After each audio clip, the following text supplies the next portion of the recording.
ستړي مشئ خوار مشئ او سلامت اوسئ د کیمپس ډایري یو نوي اپیسوډ سره ښایسته رحمان ستاسو په درانه خدمت کې حاضر دی د ګلونو ښار پېښور دی او په دې ښار کې تاسو ته معلومه ده چې نه صرف په جامعاتو کې په کالجونو کې په سکولونو کې د درس و تدریس د تعلیم و تعلم سلسله شروع وي بلکې زمونږ ماشاءالله الحمدلله ځوان نسل دومره باشعوره دی دومره پوه دی او دومره په بهتره طریقه باندې لاهې عمل او تګلارې ټاکي چې په هر ځای کې د پېښور ګډ ګوري کونه ګوري هر ځای کې به تاسو ته د علم او ادب فنپارې ملاویږي نن په نشترحال پېښور کې موجود ما دغه تاریخي حال دی په کوم ځای کې چې زمونږ د فن او ثقافت او د نور شعبو سره تړلي خلک په بهتره طریقه باندې ونی ورسره خوا کې چې کوم دی د قانون په حواله باندې بیا د قانون سازۍ په حواله باندې هم بلډینګونه موجود دي خو نن دلته کې په نشترحال پېښور کې لټریچر فیسټیول چې کوم دی دا شروع دی میله ده او داسې میله چې پای کې د علم خبره کیږي د پوهې خبره کیږي د ځوان نسل د آرټیفیشل انټیلیجنس سره د واقفیت خبره کیږي د یونیورسټو دننه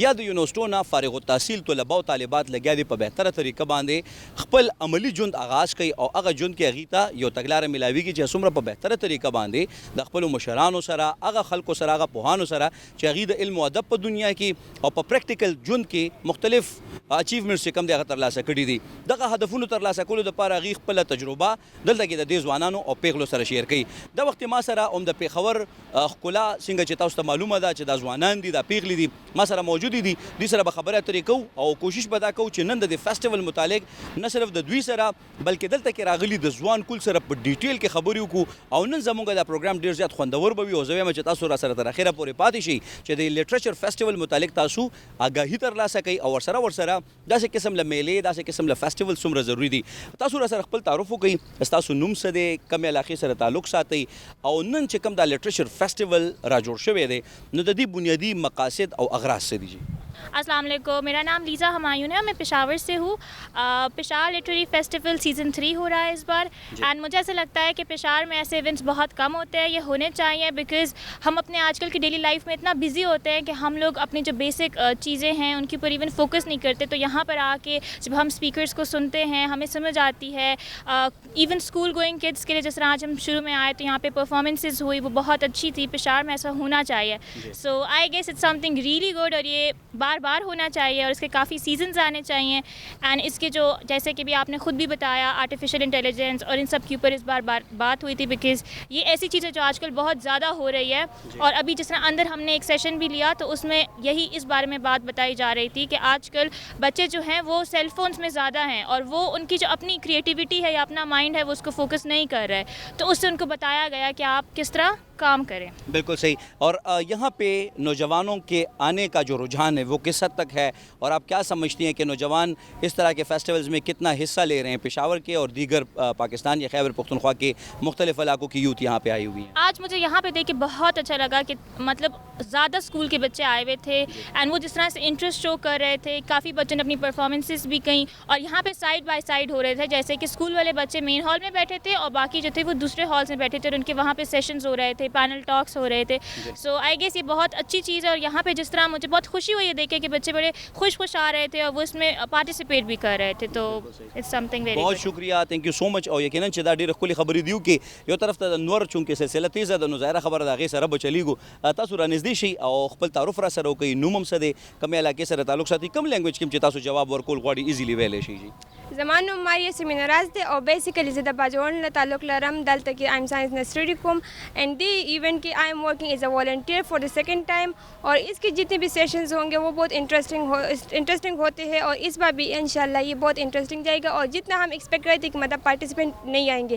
کیونکہ یہ بہت دور کی لوکیشن ہے اور اتنے لوگ نہیں کرتے کہ مطلب آئے لیکن بہت خوشی ہوئی کہ بہت سارے لوگ آئے ہیں ادھر اور بہت سارے اسٹوڈنٹس بھی آئے ہیں انہوں نے خود اب ہم سے وہ کیا ہے کہ ہم پرفارم کرنا چاہتے ہیں ہم کوئی شو کرنا چاہیے جیسے کہ یہاں پہ ایک صنف آہن کی شو ہوئی وہ بہت انٹرسٹنگ تو اس طرح ایک پازیٹیو میسیج دینا سوسائٹی کو یہ بہت اچھا ہے تھرو دا پرفارمنس ٹو دا ایسی ڈیبیٹس ایکسیکٹرا یس بالکل صحیح دا ماته ووایي چې ستاسو څنګه ایکسپیرینس شو نن دلته کې تاسو راغلي نو ماحول څنګه دی ځوانان څومره رجحان لري په دې فیسټیول کې په دې میله کې او د لټریچر فیسټیول هغه رنګ او هغه اصل چې کومه مزه ده نو هغه تاسو دلته کې هغه روحاني طور باندې محسوسوي لګیایي جی بالکل چې کله فرسٹ پشاور لٹریچر فیسٹیول انفارچونیٹلی آئی واز ناٹ دیئر لیکن سیکنڈ لٹریچر فیسٹیول میں آئی واز اے والنٹیئر اینڈ دس ٹائم آئی really waited for 1 year to मतलब this attend this event. ये बहुत मज़े का इवेंट होता है और यहाँ पे डिफरेंट क्रिटिकल टॉक्स होती है वगैरह, और जो कल्चरल इवेंट्स होते हैं, कल्चरल सॉन्ग्स, म्यूज़िक परफॉर्मेंस होती है, दैट्स वेरी इंटरेस्टिंग. और आज जो मुशायरा होगा वो सबसे बेहतरीन होगा, उससे हमें अपनी कल्चर वगैरह के सब कुछ पता चलता है कि हाँ. बहुत शुक्रिया यकीनन چې تاسو وکړه د دې پیغلو چې څنګه احساسات او جذبات د همدغه شان د ګڼ شمېر ځوانان او یوت دلته کې موجود دي سره به خبره اترې کوو. نو راځئ چې مخکې لاړ شو او د فیسټیول هغه رنګونه په کوم کې چې دا ځوانان لګیا دي شریکېږي، دا یوت پکې برخه اخلي، هغې سره هم تفصیلي خبره اترې وکړو. جی جناب، نو اوس رالو د نشترحال دننه ګیلري ته، دننه په هال کې پروګرام شروع دی او دې وخت کې چې کوم پارټیسپینټس دي هغې کې معلمین هم دي، سټوډنټس هم دي او عام خلک هم دي، ځوانان هم دي په لوی شمېر کې. نو لیټرري فیسټیول دی او ظاهره خبره ده چې په دې کې زموږ کوشش دا دی چې دلته کې د کوم خلک راغلي د دې سره خبرې اترې وشي، دوی موږ سره خپل ایکسپیرینس هم شیر کړي او د دې فیسټیول یا د دې میلې متعلق موږ سره خبرې مو کړي. ستاسو خوښه ده چې اردو کې خبرې کوئ که پښتو کې؟ خپل تعارف را سره وکړئ او دا راته ووایي چې نن ستاسو څنګه ایکسپیرینس دی او داسې قسم لا فیسټیولز ته په کوم نظر ګورئ؟ السلام علیکم، میرا نام مریم خان ہے. میں این سی اسکول سسٹم کی سائڈ سے آئی ہوں اپنے اسٹوڈنٹس کو لے کے یہاں پہ. یہ ایک ایونٹ ہے، اچھا فیسٹیول ہے، بہت زیادہ اچھا لگا. بچوں کے لیے بہت سارے اچھے پوائنٹس تھے اس میں. ان میں ایک بتایا گیا تھا اسکرین کے حوالے سے ایک بات تھی کہ بچوں کو بکس ریڈنگ کی طرف لے کر جانا چاہیے اور اس میں پیرنٹس کا بہت بڑا رد عمل ہوتا ہے. تو آج کل کے ہمارے پیرنٹس کو بھی چاہیے کہ زیادہ تر اسکرین سے بچوں کو دور رکھیں اور بکس کی طرف ان کو لے کے جائیں. بالکل صحیح. یہ مجھے بتائیں کہ بچوں کو آپ یہاں پہ لائی ہیں کس مقصد کے تحت اور آپ کیا سمجھتی ہیں کہ کتنا اس ایکٹیویٹی میں پارٹیسپیٹ کر کے آپ کے بچے، آپ کے اسکول کے بچے وہ گروم ہوں گے؟ ہمارا مین مقصد ہے کہ بچے آئیں یہاں پر، دیکھیں یہ ایونٹس ہوتے رہتے ہیں کے پی کے میں، تاکہ وہ موٹیویٹ ہو، زیادہ ان کا سیلف کانفیڈنس زیادہ بڑھ جائے. جی. اور بچے یہاں پہ آ کر آپ کیسا محسوس کر رہے ہیں اور آپ اپنے اسکول میں اس طرح کی ایکٹیویٹیز کو کتنا اہم سمجھتی ہیں؟ جو بچے ہم لے کر آئے ہیں وہ تو بہت زیادہ خوش ہیں، موٹیویٹ بھی بہت زیادہ ہوئے ہیں. تو میں نے بہت کچھ یہاں پر دیکھا ہے. تو انشاءاللہ نیکسٹ ٹائم ایسا کچھ ہو تو اس کے کچھ پوائنٹس میں نے پک کیے تو وہ میں اسکول کے ایونٹ میں ضرور کرواؤں گی. تھینک یو. بہت شکریہ. یو بل میڈم هم را سره ولاړه ده، تاسو را سره خپل تعارف هم وکړئ او چې کوم لینګویج کې تاسو کول غواړئ او دا راته ووایي چې نن تاسو دلته کې د فیسټیول ته د راتلو ایکسپیرینس څنګه دی؟ جی میرا نام رابعہ ہے اور میں این سی اسکول سسٹم کی طرف سے آئی ہوں. ہمارے ساتھ ہمارے اسٹوڈنٹس آئے ہیں، میل بھی اور فیمیل بھی. ہم یہاں پر بچوں کو اس لیے لے کر آئے ہیں کیونکہ اس طرح کے ایونٹس جو ہیں وہ کانفیڈنس بلڈنگ میں بہت زیادہ ہیلپ آؤٹ کرتے ہیں. پلس جو اسٹیج فیئر ہے وہ بھی ریڈیوس ہوتا ہے، اویئرنیس خاص کر کے بچوں کی زیادہ ہوتی ہے، نالج ہے، لرننگ ہے. بچے جب اس طرح کے انوائرمنٹ میں رہتے ہیں تو سوشلائز اچھے طریقے سے ہوتے ہیں. تو ہم کوشش کرتے ہیں کہ اس طرح کے ایونٹس تک پہنچیں، اپنے بچوں کو لے کر جائیں تاکہ وہاں پر جو گرومنگ ہے وہ ساتھ ساتھ ان کی اکیڈمک کے ساتھ ساتھ پرسنل گرومنگ پہ بھی ہم کام کرتے ہیں. بالکل صحیح. بہت شکریہ. اور یہ بھی مجھے بتائیں کہ یہاں پر آ کر کون کون سی ایسی چیزیں تھیں جن کو آپ کو زیادہ انسپائر کیا کہ جی یہ والی چیزیں جو ہیں یا یہ جو اقدامات ہیں یہ ہمارے یوتھ کے لیے، ہمارے بچوں کے لیے امپورٹنٹ ہے کہ یہ ہونی چاہیے؟ پہلی چیز تو جو انہوں نے یہاں پر اسکرین ٹائم کی بات کی، یہ بہت زیادہ امپورٹنٹ تھی تاکہ اس بارے میں اویئرنیس جو ہے وہ ملتی رہے. سیکنڈلی اسٹوری ٹیلنگ سے ریلیٹڈ جو بات چیت ہوئی، آبویسلی بچے جو ہیں اسکرین ٹائم کی وجہ سے اسٹوری ٹیلنگ کی جو ایکٹیویٹیز ہیں وہ بالکل ختم ہو رہی ہیں. تو یہ ایک اچھی چیز تھی جو انہوں نے انیشیٹو لیا اور اس چیز کے بارے میں بات کی، کیونکہ جب بات ہوتی ہے تبھی کوئی امپلیمنٹیشن ہوتی ہے. تو اس طرح کی چیزیں جو ہیں وہ ہونی چاہیے تاکہ بچے جو ہیں وہ اس سے سیکھیں اور اویئر ہوں. بہت شکریہ بات کرنے کے لیے. یقیناً چې تاسو واورېده چې بنیادي طور باندې په دې فیسټیول کې والدینو ته هغه سټیک هولډرز ته کوم چې د ماشومانو خصمانه کوي د هغې خیال ساتي، نو په دې حواله باندې ورته ویلی کېږي چې هغې د سکرین ټایم یا د موبایل ته د کتو چې وخت دی هغې کې کمې راولي، دا شانتې د هغې په سترګو باندې، د هغې په ذهني صحت باندې، نفسیاتي صحت باندې بد اثرات چې کم دی کم نه کم پروزي، او دا شانتې هغې په فزیکل ایکټیویټیز کې انوالو شي او دا شانتې په بهتره طریقه باندې خبرې اترې وکړي. او زموږ کوشش هم دا دی چې داسې قسم لا د درس و تدریس او د علم او تعلم خبرې کېږي، نو په هغې کې مشرق ټلویزیون په کیمپس چې دا کوم ډایري پروګرام دی نو په دې کې موږ کوشش دا کوو چې د کیمپس ډایري په ذریعه باندې موږ خپل یوت ته، خپل راتلونکي نسلونو ته د دې خبرې یو پیغام ورسوو چې موږ ټولو له به د دې ملک په ترقۍ کې خپل انفرادي کردار ترسره کولي، همدغه انفرادي کردارونه رایوځي شي او دا شانتې اجتماعي کردار ته تقویت ورکوي او پاکستان او زموږ د وطن، زموږ د خاوره د ترقۍ په لوري ځي. د لټریچر فیسټیول په دې مرحله کې موږ خبرې اترې کوو د هغه پیغلو په باره کې کوم چې خپل زده کړې وکړي د آرټ، فیشن او ډیزایننګ په مت کې، او که ایون زده کړې کړي هم نه وي نو زموږ په کورونو کې زموږ میندو سره په لاس کې داسې آرټ پروت دی چې څنګه ما په شروع کې هم خبر وکړه چې پېښور د ګلونو ښار دی او د دې میندې او خویندې چې کوم دی هغې په بهتره طریقه باندې ډفرنټ آرټس چې کوم دی هغې ته سره د قدرت د طرف نه یعنی قدرت د طرف نه داسې چې هر یو نیاګانو چې کم دی هغه خپلو لوڼو ته بیا د شانتي سینه په سینه باندې د منتقل کېدو د فن او آرټ د عمل شروع وي. خو بل طرف ته الحمدلله زموږ یونیورسټیانې او جامعات څنګه چې موږ وخت په وخت باندې تاسو خبروم په کیمپس ډایري کې چې دغلته کې دې ته فینیشنګ هم ورکوي، یعنی مطلب دا دی چې باقاعده د زموږ د ادب برخه هم ده، د کتابونو برخه هم ده او پای کې باقاعده ډیګریانې مسلېږي. نو زه چې په کوم سټال باندې ولاړ یم په دې کې ما سره دوه پیغلې ولاړې دي د پېښور او دوی په بهتره طریقه باندې د خپلو لاسونو په ذریعه باندې داسې قسم له آرټس چې کوم دی دا جوړوي.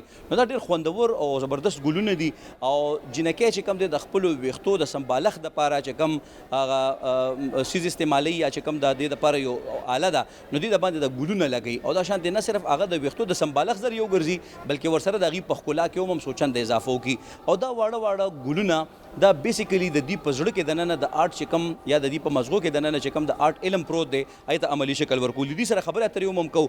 تاسو را سره خپل تعارف وکړئ که اردو ژبه کې کوئ که پښتو کې د لینګویج څه بیریر نشته چې نوم هم څه دی کومې علاقې سره تعلق ساتئ او د تعلیم سلسله چې کوم دی د کوم یونیورسټي نه یا کوم تعلیمي ادارې نه سټارټ. زما نوم فاطمه دی او زه پېښور نه یم او زه ډاکټر یم. زبردست، یعنی مطلب دا دی چې تاسو بنیادي طور باندې د طب په شعبه کې سبق وایي نو تاسو په کوم فیلډ کې ډاکټري خپله کړې ده؟ جی د فارمسي کې. فارمسي کې ماشاءالله، یعنی مطلب دا چې یو طرف ته دوایان ډسکرایب کوي او بل طرف ته د خپل هغه د پیغلتوب او د ځوانۍ او د مینې او د جذبې چې کومه سلسله د هغه د ګلونو په صورت کې مخې ته راځي. نو دا راته ووایي چې دا سلسله هم څنګه شروع کړې ده، دا سټال هم په کوم بنیاد باندې لګولې دی او دا میکینګ دا ټول فلاورز چا جوړ کړي دي؟ دا هم یو تھراپي دی که نه. نو ځکه او زما شروع نه آرټ کې ډېر زیاده شوق هم و نو ځکه زبردست. که تاسو سره په پښتو کې ایشو وي اردو کې هم خپله خبره جاري ساتلی شئ. دا ماته ووایي چې دا شوق تاسو عملي شکل ورته ورکولو نو تاسو د چا نه مطلب لاسنیوي وکړو، د چا نه زده کړه وکړه، څنګه چې کوم دی تاسو دې طرف ته رالي او عملي طور باندې تاسو دا ښکلي ښکلي ډیزاینینګ کول شروع وکړه؟ زه د پینټرسټ نه انسپایر یم که نه نو هلته ډفرنټ آیډیاز راځي نو هلته نه زه ګورم او بیا ټرای کوم. زبردست، یعنی مطلب تاسو د انټرنیټ په ذریعه باندې زده کړه کوئ او بیا دې ته عملي شکل ورکوئ. او دا راته ووایي چې په دې کې ستاسو پیرنټس، ستاسو والدین او ستاسو چې کوم سبلینګز دي یا نور ستاسو غیر چاپېره ملګري دي نو هغوی څومره تاسو سپورټ کوي چې تاسو د خپل آرټ ته عملي شکل ورکړو؟ نن داسې ماشاءالله تاسو سټال لګولې ده، هغه ستاسو د ارننګ ذریعه هم ده. بالکل نه، زموږ کور والا خو 100% هغوی سپورټ نه هغه بالکل بالکل. او زما یو لور هم ده که نه ډېر واړه نو هغه سنبھالو او زه دا کار کوم نو دې ډېر زیات هغه سپورٹ دی. زبردست. اور یہ مجھے بتائیں کہ عمومی طور پہ جس طرح سے آپ نے کہا کہ میری چھوٹی سی بچی بھی ہے اس کو بھی سنبھالتی ہوں اور یہ کام بھی گھر کے کام بھی ظاہری باتیں ہوں گے اور آپ لوگوں کو میڈیسن بھی وہ کریں گی، بتائیں گی کہ جی آپ نے یہ میڈیسن کھانے ہیں، تو یہ مجھے بتائیں کہ صحت کا شعبہ، پھولوں کا شعبہ اور فیملی کو ٹائم دینے کا یا فیملی کو سنبھالنے کا جو شعبہ ہے کیونکہ وہ بھی ایک آرٹ ہے، ایک سائنس ہے، تو یہ ان تینوں کو مینیج کیسے کر لیتی ہیں آپ؟ مینیج کرنا تو مشکل ہوتا ہے، انسان کی لائف جو ہے وہ بہت بیزی ہوتی ہے. صبح آپ کام پہ جاتے ہو، گھر آتے ہو، بچوں کو سنبھالتے ہو، لیکن اگر آپ کو ایک چیز کا شوق ہو نا تو پھر آپ اس کے لیے ٹائم اپنا نکال لیتے ہیں. زبردست زبردست. یعنی کہنے کا مطلب یہ ہے کہ آپ اپنے پروفیشن کو بھی جاری رکھے ہوئے، فیملی کو بھی ٹائم دیتی ہیں اور آپ کا مشغلہ بھی ایسا ہے کہ جو خوبصورت بھی ہے اور ارننگ کا سورس بھی ہے. تو بیسٹ آف لک فار یو، تھینک یو سو مچ ہم سے بات کرنے کے لیے. او یقیناً چې موږ به کوشش دا کوو چې نن دلته کې د دې څومره چې موږ یوت راغلی د دوی سره د دې احساسات چې کوم دی را څرګند کړو. ظاهره خبره ده چې کمیونیکیشن سکلز هغه شانتې د هر چا نه چې هغه خپلو جذباتو ته عملي شکل ورکړي، خو دا څومره ګټوره، څومره د خوند ډکه، څومره رنګینه خبره ده چې دوی څومره په بهتره طریقه باندې لګیا دي په دې ټول ژوند کې یو دومره ښه برخه ادا کوي او مشغله هم داسې چې د ارننګ سورس هم دی، یعنې د ګټې ذریعه هم ده او ورسره چې کوم دی ښکلا هم ورکوي د پېښور ښار ګلونو ښار ته. تاسو را سره خپل تعارف وکړئ، ستاسو خوښه ده چې کومه ژبه درته اسانه وي په هغې کې جواب راکوئ. نوم هم څه دی، کومې علاقې سره تعلق ساتئ او کومې تعلیمي اداره کې سبق وایي؟ جی زبان نوم شمیسا ارشد دی، زه 400 نه یم او زه یونیورسټي اف پېښور کې آرټس اینډ ډیزاین ویم. زبردست. تاسو لږ داسې توشي چې کیمرې ته هم ستاسو مخ وي. 400 کې کوم ځای کې اوسېږئ تاسو؟ عثمانزی کې. ماشاءالله زبردست، ډېره ښکلې او خوندوره خبره ده. دا راته ووایي چې ستاسو دا شوق څنګه پیدا شو چې جي ګلونو نه ښکلي ښکلي ډیزاین به جوړ کړم او دې ته څه وایي؟ دې ته ریبن وایي که څه ورته وایي دا ویښتو کې چې لګوي؟ هیډ بینډ، ریبن، هیر بینډ ورته وایي. ها زبردست فلاور کراون هم ورته وایي یقینا چې دا تاج هم دی که نه. نو د دې سره د شوق څنګه پیدا شو؟ جی بابا ډېر فارغ به وم نو ما وی چې خپل ټایم صحیح طریقې سره یوز کړم. نو زه په پینټرسټ ګرځېدم او تاسو کوتلې شي ډېر ښکلې شی نه دي نو په زموږ هم پې زړه ولګېده. مونږ هم لاړو شی نه واغېسته نو بیا هم جوړول شروع کړل. زبردست. نو دا راته ووایي چې د دې د جوړول چې کوم دي د دې د عمل مشکل دی انسان ستړی کوي که نه خوندور دی؟ ستړي کېږي خو په هر څه کې چې کار کوي خو چې خوند درځي نو هغې کې بیا دونه پته نه لګي. زبردست. خامخا دا کارونه چې ته جوړی او په آخر کې چې سب ښکلي شی ته روزي نو هغې نه بیا ته ډېر خوشحالېږي. زبردست. یقینا چې مطلب دا دی چې خپل آرټ ته بیا سړی ګوري خپل محنت ته ګوري چې هغه رنګ وروړي نو ډېره زیاته مزه کوي. دا راته ووایي چې دې کې تاسو کم کم څیزونه هسې خو موږ په ټي وي باندې لګیا دی ښایو زموږ کیمرامین چې کم دی دا لګیا دی خلکو ته ښیي خو تاسو راته دا ووایي چې کم کم څیزونه دي څومره قسمه پروډکټس چې کم دی تاسو جوړولی شي یا دلته کې مروړي دي زیاته؟ جی دا خو زمونږ دغه میډم ده زه دې سره هیلپ له راغلی یم. جی دوی ډېر ښکلي شی نه جوړ کړي دي. دا فلاور بوکیز دي داسې په بیډ سایډ لګولی شی او دا داسې پټ بوکیز دي تاسو ملګرو له ورکولی شی خپل فیملی کې چاله ورکولی شی. مطلب دا دی چې داسې واړه واړه د انور ګلې پکې جوړې دي او ډفرنټ ټایپ ګلونه دي که نه لکه ما کې ګلاب هم شته دی او نور ګلابونه هم دي.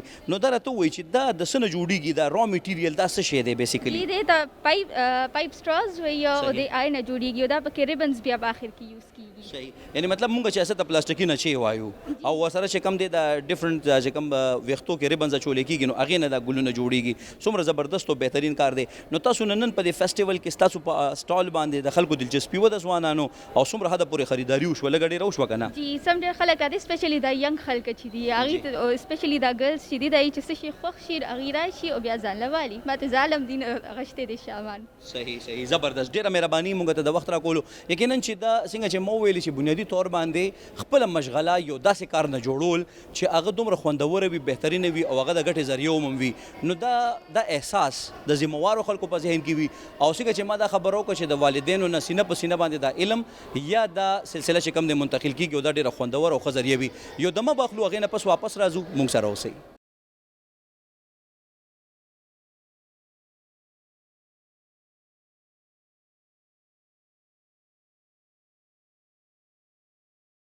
جی جناب څنګه چې تاسو ته معلومه ده چې په دې فیسټیول کې یا په دې میله کې یو طرف ته د علم او تعلم خبره کېږي بل طرف ته تاسو ته معلومه ده چې دا ډیزاینینګ کول پینټینګز جوړول دا عموم زمونږ د ادب او زمونږ د درس او تدریس او د علم او تعلم یو ډېره بهترینه او ښه ذریعه ده. او وی چې یو تصویر چې کم دی کمې خبرې کوي نو هغه په زرګونو لفظونه نشي کولی. یعنی مطلب دا دی چې په یو تصویر کې ثابت کتابونه هم پټېږي. د یو تصویر په ذریعه باندې موږ ډېر پیغامونه خلکو پورې رسولی شو. دې وخت کې موږ سره هم د یو پیغله موجوده ده په دې فیسټیول کې دي راغلي دي او دا زموږ په شا باندې چې کوم تاسو ډیزاین ګورئ په دې کې ظاهره خبره ده چې ډېر ښکلي طریقې سره د الله تبارک وتعالی کلام هم پکې لیکلی وي. دې نه علاوه نور داسې عموم چیزونه دي. نو دې سره خبرې اترې کوو. آپ مجھے یہ بتائیں کہ آپ کا نام کیا ہے کس علاقے سے آپ کا تعلق ہے اور بیسیکلی آپ کون سے تعلیمی ادارے میں پڑھ رہی ہیں اور کیا کرتی ہیں آپ؟ میرا نام عائشہ ہے عائشہ طارق میرا نام ہے اور میرا تعلق پشاور سے ہی ہے. میں لاء کر رہی ہوں لاء اسٹوڈنٹ ہوں شہید بے نظیر بھٹو وومن یونیورسٹی پشاور سے میں لاء کر رہی ہوں. زبردست. یہ مجھے بتائیں کہ آپ لاء کی اسٹوڈنٹ ہے تو ظاہری بات ہے آپ قانون پڑھیں گی کہ کہاں پہ جی کون سا قانون امپلیمنٹ ہوتا ہے. تو یہ آرٹ اور ڈیزائننگ کا اور پینٹنگ کا جو شوق ہے وہ آپ کو کس طرح پیدا ہوا اور کس طرح سے آپ نے اس کو عملی شکل دی؟ آرٹ کا مجھے ایز سچ کوئی شوق نہیں تھا. میں لاء ہی کر رہی تھی اور اپنے شوق سے اس فیلڈ میں آئی تھی. لیکن پھر ایک پینٹنگ میں نے ایسے ہی گھر کے لیے بنائی اور وہ بہت پسند کیا اس کو سب نے تو میں نے بنانا شروع کر دی اور اس کے بعد میں اس کو تھوڑا تھوڑا کیریئر کے طور پہ بھی لے رہی ہوں. تھوڑی اس سے ارننگ بھی ہو رہی ہے اچھی الحمدللہ. تو اب میں دونوں چیزیں ساتھ لے کے جا رہی ہوں. ویسے لاء الحمدللہ کمپلیٹ ہونے والا ہے اور پھر دیکھتے ہیں دونوں ہی کریں گے انشاءاللہ. زبردست. یہ مجھے بتائیں کہ عمومی طور پہ جب آپ کوئی بھی کام سٹارٹ کرتے ہیں تو مشکل بھی لگتا ہے تھوڑا سا اس میں مشکلات بھی آتی ہیں تو آپ کو کیا مشکلات پیش آئیں اور آپ کیا سمجھتی ہیں کہ آرٹ کو اور پینٹنگ کو سیکھنے کے لیے استاد کا ہونا کورس کا کرنا لازمی ہے؟ مشکلات ایسا شروع میں ہوئی تھیں. اب یہ چیزیں اتنی محسوس نہیں ہوتی. شروع میں یہ تھا کہ پتہ کچھ نہیں تھا سامان کہاں سے لینا ہے کرنا کیسے ہے. بہت گندی گندی پینٹنگز بھی بنائی ہیں شروع میں. اور استاد کا ہونا اگر ہو تو بہت اچھا ہو جاتا ہے, لیکن ہم نے سارا خود سیکھا ہے. سیلف ٹاٹ آرٹسٹ ہیں, کوئی یوٹیوب سے ٹیوٹوریلز دیکھ لیے, کسی چیز کی سمجھ نہیں آئی تو دوسرے اپنے آرٹسٹ فرینڈ سے پوچھ لیا, لیکن ایز سچ ہم نے کوئی کورس نہیں کیا اور کہیں سے نہیں سیکھا. لیکن اگر کر لیا ہوتا تو شاید, میں ابھی بھی سوچتی ہوں کہ میں کیلیگرافی کسی سے سیکھ لوں تو شاید بہت زیادہ اس میں امپرومنٹ کر پاؤں. بالکل صحیح. تو آپ یہ سمجھتی ہیں کہ پشاور میں اس طرح کی اکیڈمیز کا ہونا چاہیے کہ جہاں پہ لوگ آرٹس اور پینٹنگز اور ڈیزائننگز کو سیکھ سکیں؟ جی یہ تو بہت ضروری ہے, اور پشاور میں آرٹ کا ایز سچ رجحان نہیں ہے جس طرح لاہور میں اور اسلام آباد میں دیکھ رہی ہوں. بلکہ میرا خود بھی ارادہ ہے کہ آگے کچھ سالوں میں اگر مجھ سے ہو سکا تو میں خود شروع کروں گی. آرٹ گیلریز, ایگزیبیشنز, یہ سب کچھ میں خود کنڈکٹ کرواؤں گی. بالکل صحیح. آپ کی جو دیگر فیملی ممبرز ہیں, پیرنٹس ہیں, ان کا کس حد تک سپورٹ ہے آپ کے ساتھ؟ الحمدللہ بہت زیادہ سپورٹ ہے. میری امی, میرا بڑا بھائی سب سے بڑی میری سپورٹ ہے. اس کو تو میں ضرور مینشن کروں گی. میرے دونوں بھائی بہت بڑی سپورٹ ہیں, لیکن بڑا بھائی تو بہت زیادہ میرے لیے کرتا ہے. میری پینٹنگز ڈیلیور کرنی ہے, مجھے سامان لا کے دینا ہے, ہماری کوئی آرٹسٹ گیدرنگ ہو رہی ہے, سب کچھ. ایون یہاں تک آنے میں بھی اس کا بہت ہاتھ ہے. تو باقی گھر والوں کی بہت سپورٹ ہے. بالکل صحیح. کیا پیغام دینا چاہیں گی ان لڑکیوں کو جو کہ اپنا وقت دیگر ایسے کاموں میں صرف کرتی ہیں جن کو ان کو کوئی فائدہ نہیں ہوتا اور ان کے اندر صلاحیتیں موجود ہوتی ہیں, تو کیا آپ کا میسیج ہوگا؟ بس یہی, آپ اپنے ٹائم کو ضائع نہ کریں, آپ یوٹیلائز کریں. کہیں پر بھی کچھ سیکھنے کا موقع ہو تو ضرور سیکھیں. غلط بنائیں, خراب بنائیں, لیکن کچھ ضرور کریٹ کریں. آپ ایسے خود کو ضائع کرنے سے بہتر ہے. بالکل صحیح. بہت شکریہ ہم سے بات کرنے کے لیے. سنگھ جتا سوکت گرانو کدون کو کیمپس ڈائری کی بنیادی طور باندې زمونږه اغراض او مقاصد دا دي چې دغه ځوانان دغه پیغلې زمونږه د یوت ممبرز چې څومره عموم دي په بهتره او غوره طریقه باندې خپل برخه کردار ادا کړي, او یقینا چې په پیښور ښار کې د نن داسې ټیلنټډ باصلاحیتو خلک مونږ سره موجود دي او هغوی لګیا دي ډېر په غوره طریقه باندې لګیا دي خپل برخه کردار ادا کوي. نو مونږ به د نورو ځوانانو پیغلو سره خبرې اترې کوو, مونږ سره اوسئ. جی جناب, یو وارې بیا هرکلی او د وخت کې را سره هم د یوټیوب بل ریپرزنټیټیو موجوده ده. دا راته وایي چې ستاسو نوم څه دی, کومې علاقې سره تعلق ساتئ او کومه تعلیمي اداره کې سبق وایي, ستاسو خوښه ده چې کوم لینګویج کې جواب راکوئ؟ زما نوم اریبا قاضي دی. زه یونیورسٹی آف پشاور نه سبق وایم او آرٹ اینڈ ڈیزائننگ ڈپارٹمنٹ نه تعلق ساتم. ایز آئی ایم لٹریری پرسن اینڈ آئی ایم ریلیٹڈ ٹو آرٹ, تو یہاں پہ آرٹ ایگزیبیشن ہے تو بہت اچھا ایکسپیرینس رہا ہے. بہت پیارے پیارے آرٹ ہیں ہمارے لیے, کائنڈ آف ایک انسپریشن بھی ہے کہ ہم ان کو دیکھ کے اپنی آرٹ کو اور بھی صحیح کر سکتے ہیں. اور ایز اے لٹریری پرسن مجھے لٹریچر سے بہت محبت ہے, میں کرتی بھی ہوں شاعری, رائٹنگ. تو یہاں پہ ماحول ہے کہ ہم خود دیکھیں بھی اور ریپرزینٹ بھی کریں. میرا ابھی شاعری کا وہ بھی ہے, ایک سیشن بھی ہے, اس میں ہوں اوپن مائک میں, تو انشاءاللہ میں وہ بھی کروں گی. تو دس از کائنڈ آف انسپریشن فار ینگ یوتھ, فار کڈس, فار چلڈرنز اینڈ آلسو فار ایلڈر پیپل, کہ وہ ہمیں پرووائڈ کر رہے ہیں ایسی چیزیں, تو ہمیں انسپریشن آئے گی, ہم اپنے بچوں تک, نیکسٹ جنریشن تک وہ پہنچ جائیں گے. یہ آپ نے بڑا اچھا کیا کہ ہمیں بتایا کہ آپ شاعری بھی کرتے ہیں اور ابھی آپ کے سیشن میں ہیں بھی, اور اپنا ایک کلام اگر آپ کو یاد ہو اور ہمارے ساتھ شیئر کریں تو مزید ہمارے ناظرین کو اچھا بھی لگے گا کہ آپ ہمارے ساتھ شیئر کر دیں اپنا کلام. اور یہ بڑی اچھی بات ہے کہ ہمارے نوجوان جو ہیں وہ ادب کے ساتھ اور علم کے ساتھ اتنا شغف رکھتے ہیں, شوق رکھتے ہیں, اور وہ اس کو عملی بنانا چاہتے ہیں.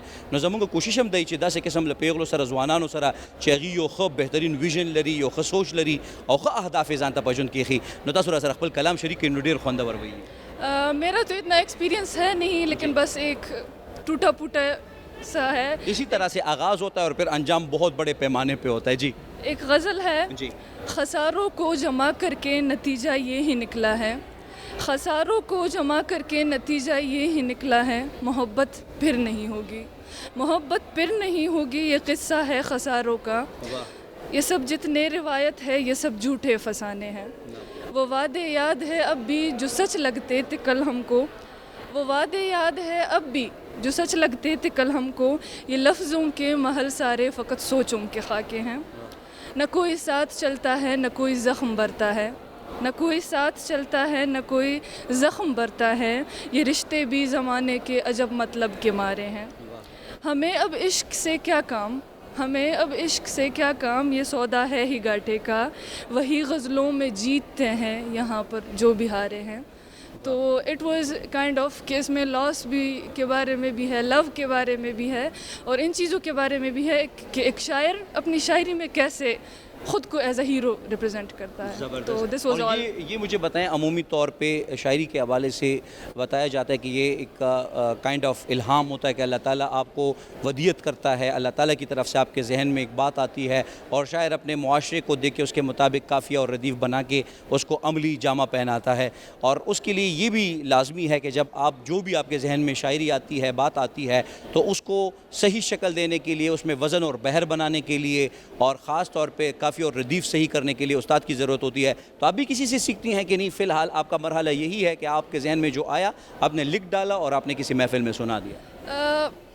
لائک ہماری معاشرہ جو ہے وہ اس طرح ہے کہ دے ڈونٹ وانٹ یو ٹو بی اے پوئٹ. وہ نہیں چاہتے, خاص کر عورتوں کے بارے میں, اف یو سے کہ آئی ڈو پوئٹری, تو وہ تھوڑا آپ کو وہ دیکھتے ہیں کہ اچھا آپ شاعری کرتی ہیں. ایون دو میرے ابو جو ہیں, ہی از اے پوئٹ بٹ ہی ڈونٹ وانٹ می ٹو بی اے پوئٹ. وہ کہتے ہیں کہ بس آپ اپنی پڑھائی پہ فوکس کریں, مطلب ان چیزوں میں وہ نہ کریں. حالانکہ میری ساری فیملی جو ہے وہ لٹری بیک گراؤنڈ ہے ان کا. میرے ابو خود ایک شاعر ہیں, تو وہ اس وجہ سے شاید کہتے ہوں گے کہ جی نوجوانی کا عمر ہے تو ایسا نہ ہو کہ پڑھائی نہ چھوڑ دیں, کہ نہیں آپ یہ سمجھتی ہیں, یہ ہماری نسل جو ہے ماشاءاللہ بڑی بولڈ بھی ہے اور بڑے اچھے طریقے سے اپنی بات کہہ بھی دیتی ہے, کہ نہیں وہ یہ سمجھتے ہیں کہ جنس کی بنیاد پر وہ یہ اس طرح کا سوچتے ہیں, کہ نہیں عمر کے لحاظ سے وہ سوچتے ہیں کہ جی پہلے اسٹڈی کمپلیٹ کر لیں تو پھر آپ کر لیں, کہ نہیں جنس کی بنیاد پہ کہ جی خواتین کو شاعری نہیں کرنی چاہیے اور شاعری جو ہے وہ مردوں کا ہی کام ہے. نہیں, میرے ابو ہے, ہی از سو سپورٹیو, بیکاز میری جو ایلڈر سسٹر ہیں انہوں نے الف کتاب کا جو وہ تھا اس میں ناول لکھا تھا, اینڈ شی گاٹ سیکنڈ پوزیشن, اور میرے ابو اس کے ساتھ گئے تھے. وہ سپورٹ کرتے ہیں, اینڈ ہی از لائک کہ پڑھائی فرسٹ پرائرٹی ہو, اس کے بعد جو ہے تو ہے. زبردست. کیا پیغام دینا چاہیں گی ان تمام نوجوان شاعروں کو, چاہے وہ خواتین ہوں یا لڑکے ہوں, جو اپنا ایکسپیرینس شیئر کرنا چاہتے ہیں, جو کہ شاعری کرنا چاہتے ہیں, اس فیلڈ میں اپنے صلاحیتوں کا لوہا منوانا چاہتے ہیں؟ میں کہتی ہوں کہ یہ شاعری جو ہوتی ہے یہ سب سے پہلے جینز میں آپ کی ہوتی ہے, پھر اس کے بعد آپ کا انوائرمنٹ آپ کو اس چیز پہ کمپیل کرتا ہے کہ آپ کچھ لکھیں. تو اس کو صرف خود تک محدود نہ رکھیں کہ لوگ مجھے برا کہیں گے یا آئی ایم ناٹ اے گڈ پوئٹ. تو بات یہ نہیں ہے, آپ شاعری کریں گے تو دیر آر کائنڈ آف پیپل جو لفظوں میں اپنی چیزیں بیان نہیں کر سکتے, اپنی ایموشنز. تو جب وہ آپ کی رائٹنگز دیکھتے ہیں تو دے فیل دیم سیلفز کہ ہاں ایک ایسا بندہ ہے, میں اس کو جانتا بھی نہیں ہوں, مجھے اس کے نام تک کا صرف پتہ ہے, حالانکہ کبھی کبھی ہمیں نام کا بھی نہیں شاعر کا پتہ ہوتا, پھر بھی ہم ان کے لفظوں میں خود کو محسوس کر رہے ہوتے ہیں. تو دس از اے گڈ تھنگ کہ اگر آپ شاعر ہیں تو آپ کریں شاعری, لیکن اگر آپ شاعر ہیں تو دیر آر مینی ڈسٹریکشنز. آپ نے دیکھے بھی ہوں گے کہ بہت سے شاعر جو ہوتے ہیں دے آر ناٹ اے گڈ فیملی پرسن. تو بی اے گڈ فیملی پرسن اینڈ بی اے گڈ پوئٹ. زبردست, بڑا اچھا پیغام تھا, بہت شکریہ.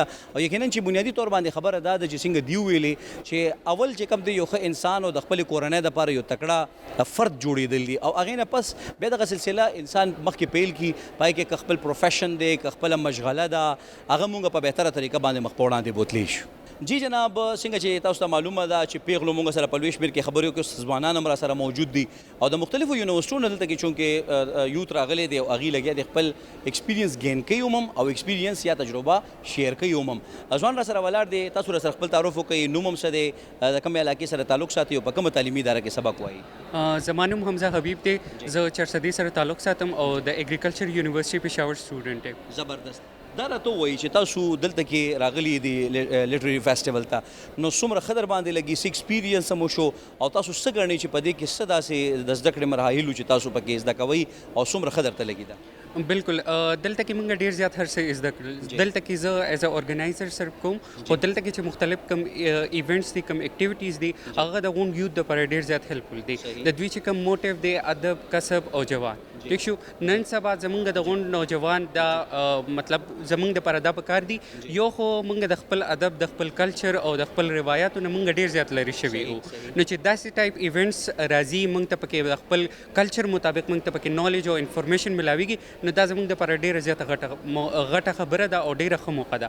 بل دې نه علاوه کسب کسب مختلف تاسو جوانان اینې ګرځي په دې سوسایټي کې ډیګري واخلي خو بیا ورسره څه جاب څه دغه نه وي نو زمونږ دا موټیو دی دلته کې د دوی لپاره موږ مختلف سیشنز ارینج کړي دي فوټوګرافي باندې فریلانسنګ باندې ای کامرس باندې دغه شانتي مختلف سیشنز دي نو چې دا نوجوان دا یوت دغه ایونټس اټینډ کړي نو باقاعده دوی په خپلو خپو باندې بیا ودرېدي شي او خپل یوټیوب چینل یا خپل انډیویژول انټرپرینور جوړېدي شي خپل کار مخکې بوتلی شي. بالکل صحیح ده. ډېره مهرباني چې تاسو موږ سره خبرې وکړي. بل ځوان هم را سره دلته کې موجود دی. تاسو را سره خپل تعارف وکړئ. نوم هم څه دی؟ کومې علاقې سره تعلق ساتئ او په کومه تعلیمي اداره کې سبق وایي؟ سر زما نوم جنید انور دی او زه یو آرټسټ یم بیسیکلی او زما تعلق پېښور سره دی. زه دلته کې راغلی یم سر دا PLF سیزن 3 دی چونکې دې نه مخکې سیزن 1 او سیزن 2 هم یو سکسیسفل ایونټ و خو دې ځل سیزن 3 په ادب کسب او جوان باندې جوړ شوی دی. په ادب باندې که زه خبره وکړم نو ادب لټریچر چې کوم دی موږ سره دا د یو کلچر یو د قوم یو دا ډېر امپورټنټ حصه ده. دا زموږ خیالات زموږ جذبات او زموږ احساسات دا هر څه په کاغذ یا په پینټینګ په صورت باندې ظاهروي. او دې نه علاوه کسب باندې که زه خبره وکړم سر نو کسب چې دی نو دا هم لکه یو امپورټنټ حصه ده. دلته کې ډفرنٹ سکلز باندې ورکشاپس ارینج شوي دي که هغې کې AI دی که هغې کې کمرس دی که هغې کې دغه شانتې ایکسل وغیره دي نو دا ټول سکلز چې دي دا هم یو امپورټنټ حصه لري. نو دا دی یو ډېر ښکلی انیشیټیو راویستی دی چې په کسب باندې موږ ته خبرې کوي یا موږ له ورکشاپ راکوي. دې نه علاوه چې کوم دی دا جوان چونکې زموږ نن نوجوانان چې کوم دي هغه پکار دي چې سکلفول وي او پکار دي چې زموږ چې کوم دا دور روان دی دې سره سم روان وي نو د هغوی لپاره دا یو ډېر ښکلی انیشیټیو دی. یقینا ډیره زیاته مهرباني. یو بل ځوان هم موږ سره دلته کې موجود دی. دې سره به هم خبرې اترې کوو او یقینا چې مختلفو تعلیمي ادارو نه ځوانان دلته کې راغلي دي. یو ښکلی ځوان را سره موجود دی. تاسو را سره خپل تعارف وکړئ. نوم هم څه دی؟ کومې علاقې سره تعلق ساتئ او په کومه تعلیمي اداره کې سبق وایي؟ جی زما نوم خو محمد حسین احمد دی اور زه د لاهورې سبسپیر سره تعلق ساتم اور هدف کالج سټوډنټ ام FSC کوم. جی زبردست. حسین هم عمومي طور باندې زه تاسو وینم ډفرنټ ځایونو کې تاسو اداکاري هم کوئ سټیج تھیټر سره هم تاسو ډېر زیات شوق دی نو دا را سره شریک کړئ چې تاسو دې فیسټیول نه دلته کې راغلي یې په کوم سوچ باندې سم زده که او سم چې کوم دی د خلکو سره شیر که. جی زه خو به دا ویل غواړم چې داسې فیسټیول هر ځل پکار دی ولې زموږ دا نوجوانان یو ټریک نیول پکار دی که نه دې ته یو لاره سمه شي نو دوی په دې باندې روان وي. مطلب تاسو اوس وګورئ چې زموږ چې کوم دا کانټینټ کریټرز دي ټیک ټاک دي دوی موږ له یو سوچ بدل کړی دی او دا سوچ سیکول دپاره داسې یو ایونټ کول پکار چې هلته زموږ یو سی لاره موږ ته میلو شي او په هغې باندې موږ روان شو یو ښه کنټینټ جوړ کړو چې هغه کې موږ دپاره یو سبق وي او د خلکو دپاره پکې یو سبق موجود وي. بالکل صحیح. په موجوده دور کې د علم سلسله جاری ساتلو دپاره د ټیکنالوژي اهمیت ته په کم نظر باندې ګوري او څومره هماهنګي پکار ده زموږ د یونیورسټو او تعلیمي ادارو چې هغوی ټیکنالوژي خپله کړي او طلبه او طالبات په بهتره طریقه باندې د خپل علم راغونډولو سلسله چې کوم دی جاري وساتي. زه خو به ټیکنالوژي باره کې دا ویل غواړم چې نن سبا دور هم د ټیکنالوژي دی څنګه AI ده نو زه به دا ویل غواړم چې زموږ چې کوم د اولډ ورجن کوم د اسکول کې پړاویږي چې دا ختمول پکار دي او نوې ټیکنالوژي راوستل پکار دي.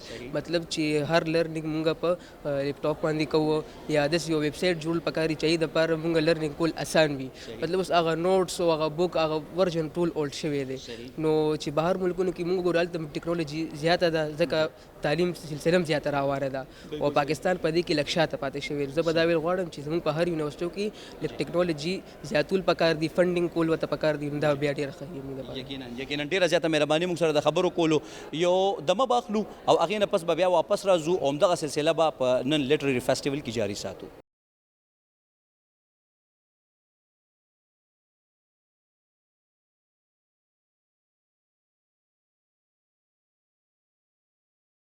جی جناب د بریک نه پس یو وارې بیا تاسو ته هرکلی وایو. پروګرام دی کیمپس ډایریز یم ښایسته رحمان او دې وخت کې را سره یو بل داسې بهترین انیشیټیو یا اقدام موجود دی چې په هغې کې د یونیورسټۍ طلبه او طالباتو ته د سکول طلبه او طالباتو ته یو بهترینه موقع ملاویږي د زده کړې او د ایکسپیرینس شیئرنگ.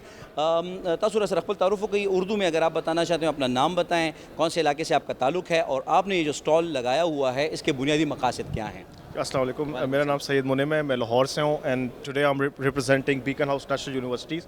یہ دس از ون آف دا موسٹ ہائیسٹ ریٹڈ لبرل آرٹس یونیورسٹی ان لاہور.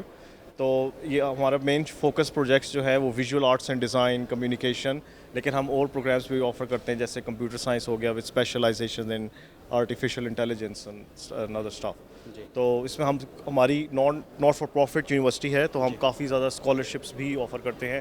آلموسٹ 45% ہمارے جو اسٹوڈنٹس ہیں وہ اسکالرشپ میں ہیں, رینجنگ فرام 100% to 50% اسکالرشپ فار دا ہول ڈگری پروگرام. تو یہ اسکالرشپ کس بنیاد پہ ملتی ہے یہ بھی ذرا بتا دیں, اور یہ بھی بتا دیں کہ آپ نے یہ جو سمر کیمپ کی جو بات کی ہے تو اس حوالے سے بھی تھوڑے ہمارے ناظرین کو آگاہ کریں. ٹھیک ہو گیا. تو جو ہماری اسکالرشپ ہے اس کے 10 ڈفرینٹ کرائٹیریا ہے. یہ نیڈ بیسڈ بھی ہے, میرٹ بیسڈ بھی ہے. اگر آپ کے مارکس انٹرمیڈیٹ یا او لیولس میں اچھے ہیں, نیڈ بیسڈ میں ہوتا ہے کہ اگر آپ کے گریڈس بھی ہیں اور آپ افورڈ نہیں کر سکتے کسی افورڈیبلٹی کی تو آپ کو ڈاکیومنٹس وغیرہ کرنے ہوتے ہیں وہاں سے بھی. اس کے علاوہ ہماری ڈین اسکالرشپ ہے, اور جو 100% اسکالرشپ ہے وی سی اسکالرشپ وائس چانسلر وہ بھی 100% ہے. تو وہ ایک اسٹوڈنٹس کو ملتی ہے بیسیکلی. کیٹیگریز ہیں. یہ سمر کیمپ کا کیا سین ہے؟ سمر کیمپ کا مائی کولیگ ول گائیڈ یو فردر. اوکے جی, بہت شکریہ. بل منگا سرا عمددی اسٹال باندھے موجود ہے میڈم دی سرا خبر طریقہ. آپ اپنا نام بتائیں اور سمر کیمپ کے حوالے سے بتائیں کہ کیا ہے بنیادی طور پہ اور کس طرح سے جو ہے مستفید ہو سکتے ہیں جو ہمارے ناظرین ہیں. جی, مائی نیم از زرش روف. سو سمر کیمپ ہمارا سارٹ آف ایک انیشیٹو ہے جو ہم لاسٹ 2 to 3 ایئرس سے دے رہے ہیں اسٹوڈنٹس کو. اس میں ہم ڈفرینٹ کورسز آفر کرتے ہیں ہمارے جو وہاں پہ آلریڈی ڈگریز ہے وہاں سے. سو اس بار جو ہم کر رہے ہیں ہم 6 کورسز آفر کر رہے ہیں اسٹوڈنٹس کے لیے, جس میں ہمارے آرٹ اسٹوڈیوز ہوں گے, آرکیٹیکچر ہوگا, پوڈ کاسٹ ہوگا, ویب ڈیزائن, ایپ ڈیزائن, اس طرح کے ڈفرینٹ کورسز. سو وہ اسٹوڈنٹس جو 12 سال سے 18 سال کی عمر میں ہیں, فار ایگزامپل 7 کلاس سے لے کر FSC تک, وہ سب اپلائی کر سکتے ہیں وہاں پہ. اور یہ 3 ویکس کا کورس ہوتا ہے. اسٹوڈنٹ یہاں پہ آ کے مین ہمارا یہ ہے کہ اسٹوڈنٹ اپنا کہہ لیں کہ وہ کیا فیوچر میں کرنا چاہتے ہیں وہ ڈیسیفر کر سکیں, کہ اگر وہ آرٹ میں جانا چاہتے ہیں وہ بھی وہ ٹرائی کرتے ہیں, آرکیٹیکچر بھی ٹرائی کرتے ہیں. سو سارٹ آف ساری یونیورسٹی سے وہ ایک نالج لیتے ہیں ہر ڈپارٹمنٹ سے. اس میں ہمارے ہی پروفیسرز انہیں اسٹڈی کروائیں گے, اس کے علاوہ جو فیلڈ سے پروفیشنلز ہیں وہ بھی ہوں گے.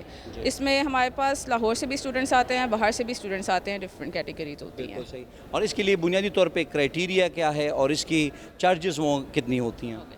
سو کرائٹیریا از کوئی سیٹ کرائٹیریا نہیں ہے, یو جسٹ ہیو ٹو اپلائی. آپ آنا چاہتے ہو اینی ون کین کم. دا چارجز آر 30,000. اس میں ہماری 2 اسٹریمس ہے, ایک جونیئر اسٹریم ہے جو کہ 7th اور 8th کلاس ہے, اور سینئر اسٹریم ہے جو 9, 10, 11, 12 کی کلاسز ہیں. ان سب کی کلاسز پروگرام سیم ہے بٹ تھوڑا سا ڈیفیکلٹی لیول بیکاز بچوں کے لیے جو ڈفرینٹ ہوتا ہے بڑوں کے لیے ڈفرینٹ ہوتا ہے, اس طرح سے ہم نے کیٹیگرائز کیا ہے. تو اس میں ایکٹیویٹیز کیا کیا کرائی جاتی ہیں, اور ان 3 ہفتوں میں کس حد تک آپ سمجھتی ہیں کہ کیا چینجز جو ہیں وہ کسی بھی مائنڈ میں یا جو بھی عمر ہو یا جو بھی کیٹیگری ہو اس میں کیا چینجز آنا شروع ہو جاتی ہیں, اور یہ کورس کس کانٹینٹ پہ مشتمل ہے؟ سو کورس کانٹینٹ جیسے میں نے آپ کو بتایا جو ہمارے یونیورسٹی کا ہی کانٹینٹ ہے اس پہ ہے. ہمارے پاس ورک شاپس ہیں, بچوں کی جو کلاسز ہوں گی وہ ہینڈز آن کلاسز ہوں گی. آرٹ کلاسز ہیں وہاں پہ وہ اپنے آرٹ وہ پرفارمنسز دیں گے. اس کے علاوہ جو آرکیٹیکچر ہے وہاں پہ بھی وہ آرکیٹیکچر اسٹڈی کریں گے اور اپنے پروجیکٹس بنائیں گے.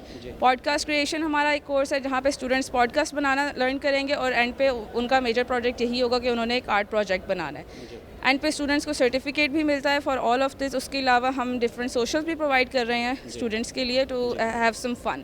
ادر دین دیٹ جن ٹائپ کے کلاسز ہیں اس ٹائم ہماری یونیورسٹی بھی اوپن ہوتی ہے, تو اسٹوڈنٹس یونیورسٹی لائف بھی ایکسپیرینس کر سکتے ہیں along with their school life. اس کے علاوہ ہمارا تھیسس ڈسپلے آل آف دیٹ از ہیپننگ آن دا سیم ٹائم. سو اسٹوڈنٹس وہ بھی وزٹ کر سکتے ہیں, اس سے ان کو لرن کرنے کے لیے بہت کچھ ملے گا فرام دیئر سینئرز ایز ویل. بالکل صحیح, بہت شکریہ. او یقیناً چې دا د خپلو بچو دپاره تاسو یو بهترین موقع لټولی شي چې په هغې کې هغوی نه صرف تجربې ترلاسه کړي بلکې هغه خپل وخت چې کم دی هغه نور هم زیات قیمتي کړي. د نورو ځوانانو سره هم خبرې اترې کوو, موږ سره اوسئ. جی جناب څنګه چې تاسو ته معلومه ده ګڼ شمېر ځوانانو دې ځای کې چې چا ارګنایز کړي وي هغوی هم موجود دي, او چې څوک د دې سیل دپاره راځي یا دې کې د زده کړې دپاره راځي هغوی هم راسره موجود دي. تاسو راسره خپل تعارف وکړئ او د دې فیسټیول یا د دې میلې بنیادي مقاصد څه او څه دپاره دا تابع شوي په دې راسره مختصره خبر وشریکئ. جی السلام علیکم, زما نوم افاق احمد خان دی, صوابې سره زما تعلق دی, او په پېښور لیټرري فیسټیول کې زه د کنټینټ کریشن لیډ یم, یو ارګنایزر یم دلته. نو د داسې غونډې پروګرامونو د میلو مقصد دا دی چې زمونږ په دې سیمه کې کومه ترهګري ده, کومه دهشتګردي ده او کوم څیزونو د خلکو لا د ذهنونه فلوټ کړي دي, نو د هغې په باره کې موږ دا پروګرام یو ښکلی را جوړ کړی دی چې دلته ماشومان راشي, دلته لوی راشي او وایي کینی, دلته سیشنز والي, دلته ډیبیټس اوري, او مختلف سپیکرز دلته قابلان راغلي دي. نو دا مونږ سپیشلی دې لپاره غوښتي دي چې مختلف نن چلډرن اکټیویټیز وشو, مختلف سکول نه د کې خلکو پارټیسپیشن چلډرنز کړي سټوډنټس نه د لپاره مختلف اکټیویټیز بیا د کې سیشنز وشو. دا وسوم دلته میوزیکل پرفارمنسز پکې وشو او وروسته پکې هم داسې پروګرامات دي ان شاء الله. بالکل صحیح, ډیره مهرباني. تاسو را سره خپل تعارف مو کوي او د فیسټیوال کې څه وکړه او سم ډیلیور کړه دې مراته وایي. السلام علیکم, زما نوم ولید اعظم خان دی, زه دیر نه تعلق ساتم او په پېښور لټري فیسټیوال کې بطور ریونیو اینڈ سپلایز لیډ یم او دې سره د کیمپس امبیسډرز لیډ هم یم. د نن چې کومه دا غونډه موږ کړې ده د دې اصل مقصد هم دا دی چې موږ په دې سیمه کې د دې سیمې چې دا کوم غلط نوم تللی دی که موږ وګورو په بهر ملکونو کې زموږ پېښور چې کله نوم راشي نن سبا دور کې نو خلک وایي چې یا ټیرریسټ او یا پکې دهشتګردي ده یا داسې بم دماکي دي او بلکې دا حقیقت نه دی. پېښور چې کوم نوم دی د پېښور د پېښور د دې د پیشي د کاروبار د روزګار او د کاروباري او هبو د هغې نوم و. نو دا د دې لپاره مونږ دا غونډه را جوړه کړې ده بلکې زموږ د خپل یو ټیمي ادب کسب او جوان او دغه درې ټیمز په دننه کې دا ټول ایونټ ټول سیشنز چې دي دا ارګنایز شوي دي. په دې کې نن زموږ سره د NFC اوارډز په باره کې یو غټ دغه شوی و په کوم کې چې زموږ سره د پارلمنټري لیډرز وو, منسټرز وو, اپوزیشن لیډرز وو, هغو راغلي هغو پکې خبره وکړه. فارمر آی جي هم پکې راغلی او دې سره سره زه مونږ ډفرنټ سکل شاپس ارینج کوو د ماشومانو دپاره چې هغو په خپل کسب باندې کار وکړي. نو کسب او د ځوانانو هغه دغه چې دی هغه مونږ په دې کې ورکوو. په دې کې د فوټوګرافي کانټینټ کریشن او د دې وخت سره سره د وخت چې کوم هغه ډیمانډز دي د هغې دپاره ډیجیټل مارکیټینګ AI ټولز په دې باندې ورکشاپس دي. مونږ د لاهور د کراچۍ د ډفرنټ ځایونو نه خلک راغوښتي دي چې زموږ د پېښور د نوجوانان کې څه زده کړه وکړي او هغه زده کړه چې د په خپل ژوند کې بیا راولي. ډېره زیاته مهرباني موږ سره د خبرو کولو یو دمه به اخلو او هغې نه پس به بیا واپس راځو او همدغه سلسله به په نن لټرري فیسټیول کې جاري ساتو.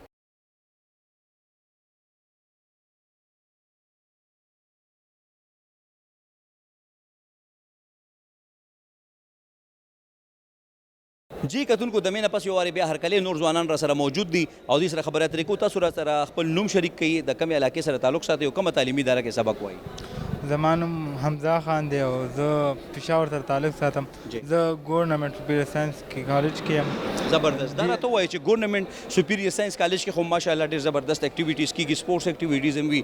نو دا چې کوم فیسټیول دی میلې له تاسو راغلي سم پکې وکړه او سم پکې زده کړه دې نه موږ ته ډېره فایده میلاو شوه. لکه فار ایگزامپل موږ د پته ولګېده که نه چې زموږ صوبه کم سیټ روانه ده, مطلب نور داسې پکې د مشاعرې پکې وشولې, نور پکې داسې خاص دغه یعنی مطلب دا دی چې د ژوند مختلف اړخونه پکې بیان شو. ډېره مهرباني.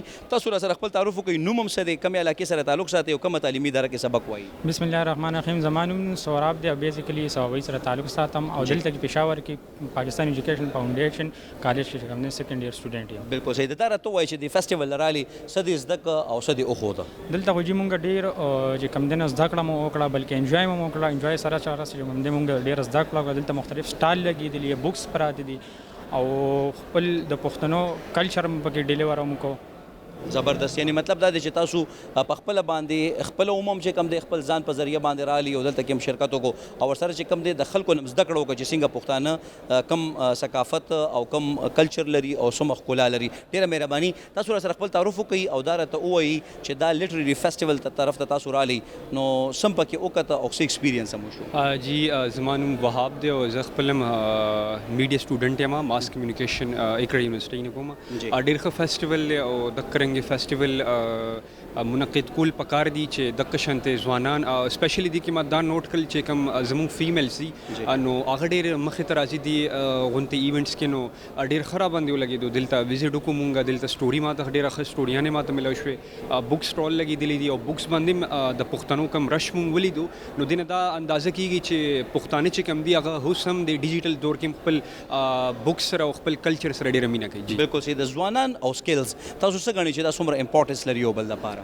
ځوانان او سکلز دی وخت کې زه تاسو ته وایم ځوانان او سکلز دا یو ډېر مشکل سوال تاسو مانو کو خو ځوانان چې کوم دي که سکلز باندې فوکس وکړي دی وخت سره او خپل کلچر او خپل کوم دا زموږ ټریډیشنز دي دا ورسره رواني نو یقیني چې پاکستان الحمدلله تاسو ګورئ څومره ترقي کوي او فریلانسنګ کې او دغه شانتي ډیجیټل ایرا کې موږ به ډېر مخکې راشو دغه شانتي ایونټ نه بعد دغه شانتي ایونټ سي نو دینه به ځوانان مخکې یو سکلز ډیولپ کول دی ایونټس نه به مونږه دی ایونټس دغه شانتي ایونټس نه به سکل ډیولپ کیږي سکل به پالیش کیږي هغه ریډینګ وي رائټینګ وي پوئټري وي هغه هیڅ مطلب ایوریثینګ مطلب سمي هغه به دیزن ان شاء الله مخکې دغه شانتي ایونټس نه بالکل صحیح ډیره مهرباني بل ځوان امرا سره ولاړ دی راځي تاسو سره خبرو کو تاسو نوم څه دی کومه علاقې سره تعلق ساتي او کومه تعلیمي اداره کې سبق وي؟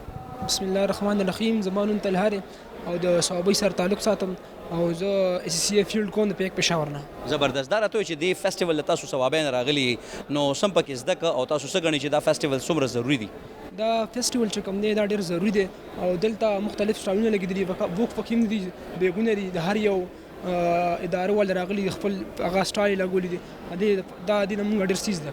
بالکل صحیح ده ډیره مهرباني نورو خلکو سره خبره اترې کوو. جی جناب دی وخت کې چې زه په کوم سټال باندې په دې لټري فیسټیوال کې ولاړ یم دا د لاس جوړ بیگز دي او دا دی جوړي هغه زنانه په 400 کې کمی چې په یو ځای کې راغونډې شوي وي او د خپل کلي چې خبره اترې کوي او ورسره چې کوم دی د خپل لاس په ذریعه باندې دا بیگز هم جوړي دینه باقي تاسو کوو تاسو سره خپل تعارف وکړئ. زمانو عادل محمود او یو پولیټیکل اکټیویسټ هم او ورسره خپل دا زنانه دي د دې سپورټ لپاره موږ دا یو سیستم روان کړی دی. زبردست نو دا راته وایي چې په دې کې څه جوړي دا زنانه او دې زنانو ته څه فایده ده؟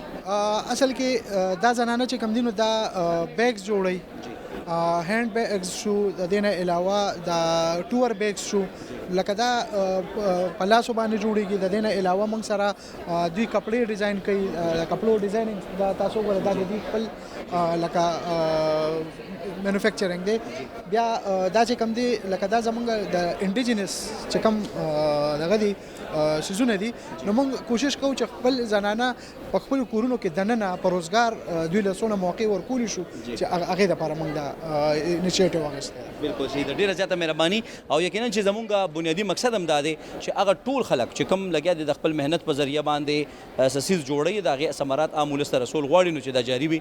ډېره مهرباني موږ سره د خبرو کولو نورې خبرې اترې د نورو خلکو سره کوو. جی جناب څنګه چې تاسو ته معلومه ده چې مختلف تعلیمي ادارې هم راغلي دي که ذاتي مد دي که سرکاري دي او د هغوی متعلقه عهدیداران دا ماشومان راولي چې د فیسټیولز کې د مشرانو نه یا د یونیورسټي طلباو طالباتو سره انټراکشن وشي او هغې سره خپل ایکسپیرینس شیر هم کړي او ګین هم کړي. تاسو سره خپل پوره تعارف وکړئ او دا راته ووایي چې نن تاسو د لټري فیسټیول راغلي یئ نو سم وکړه سم زده کړه او سم خلکو ته وښودل. بسم الله الرحمن الرحیم شاه محمود نوم مې دی عموما د ما او ادبیات اطفال خیبر پښتونخوا ایڈمنسټریټر یم.